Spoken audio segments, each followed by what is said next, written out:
Bonjour, je suis l'infographe à la barre et aujourd'hui on va parler des règles de droit, particulièrement du code pénal qui me semble assez importante dans notre société gabonaise. Pas d'inquiétude, je vais parler en langage SMS, même toi le gars qui sèche les cours et qui fait des concours de danse à la plage par exemple, tu vas comprendre. Oh là, de qui parle là? De qui parle? De madame la présidente, c'est pas vrai! C'est inadmissible! PS, j'aimerais dire que je kiffe les danseurs de la plage, bien évidemment. Pour moi, je le considère comme de l'art. Donc, on va parler de deux règles particulières qui m'intéressent beaucoup et que j'aime bien analyser et j'aimerais vous faire part de mon analyse et vous faire comprendre, bien évidemment, moi, en termes de... Juriste en herbe. Ok, c'est parti. Commençons tout de suite par l'article 34, alinéa 1. Oui, alinéa premier. N'allez pas à l'alinéa 2, je parle que de l'alinéa premier. Ouais, je vois ces pseudo-juristes professionnels qui viendront me dire « Eh tiens, t'as oublié ça !» Non, alinéa premier. Donc, dans cet article, bien évidemment, je vais vous le faire en... Bref. Cet article explique tout simplement qu'une personne quelconque a la possibilité de recourir à la violence, voire plus grave encore, au meurtre, si sa vie est en danger. Par exemple, si un individu, allez, dans notre jargon populaire, on va dire, si...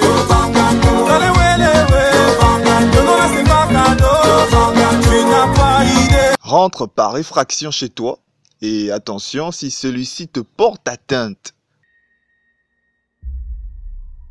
Qui es-tu?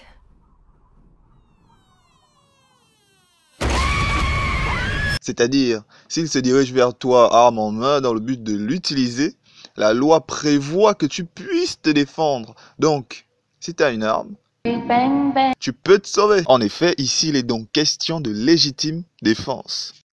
Donc, il faut que tu sois attaqué par un individu quelconque qui a l'intention de te porter atteinte, de te faire du mal, bien évidemment, s'il a une arme, etc.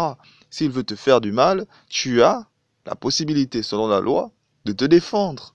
S'il en vient au meurtre, c'est de la légitime défense. Mais, attention.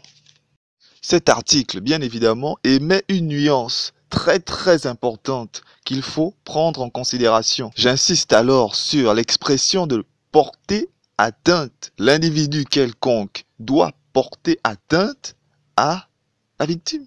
Il faut donc en quelque sorte que les moyens de défense que tu emploies soient proportionnés par rapport à la gravité de l'atteinte. Si l'atteinte est grave, les moyens de défense sont aussi graves.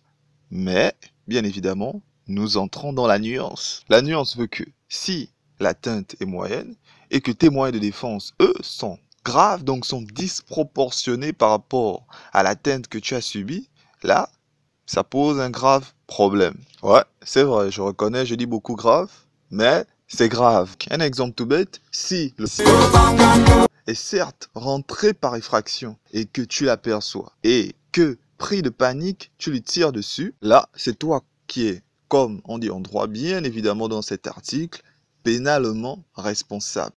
Parce que l'individu, désolé, n'avait peut-être même pas l'intention de te nuire. La proportion de ton acte est trop élevée comparée à l'acte du bangando. Posons-nous un moment. Si tu me suis bien, toi, par exemple, dans ton pivot, allez, quartier, oui, j'ai des expressions de vieux crâneurs des cités, et tu me juges, ouais, c'est ça, et je t'en... Alors, toi, dans ton quartier, en pleine nuit par exemple, parce que les vols arrivent toujours en pleine nuit, bien évidemment. Donc oui, en pleine nuit, tu vois une main qui passe la fenêtre de ta maison. Apeuré, tu te décides de la lui couper. Oh mon Dieu, je sais que tu te le dis derrière ton écran. Et oui, crois-moi, j'en connais qui pourrait le faire. Ouais, moi aussi, je pourrais tenter de le faire, ouais, j'avoue. Tu lui coupes? Sauf que c'est interdit et tu es punissable de lui avoir ôté la main. Pourquoi? Évidemment que tu me poses cette question vu que tu connais pas vraiment le droit et que tu trouves que c'est injuste. Mais non, je suis désolé. Pas injuste du tout. L'individu qui passe sa main n'a encore rien entrepris. Le moyen de défense que tu utilises est disproportionné par rapport à la gravité de son atteinte. Ne rembobine pas. Je répète plus simplement. Il n'a fait que passer sa main.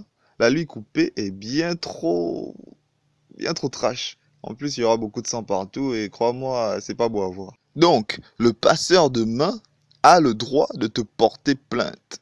Il peut, par exemple, signifier qu'il voulait juste vous prévenir de quelque chose ou vérifier si vous dormiez sous une température adéquate, par exemple. Oui, je sais, c'est le Père Noël.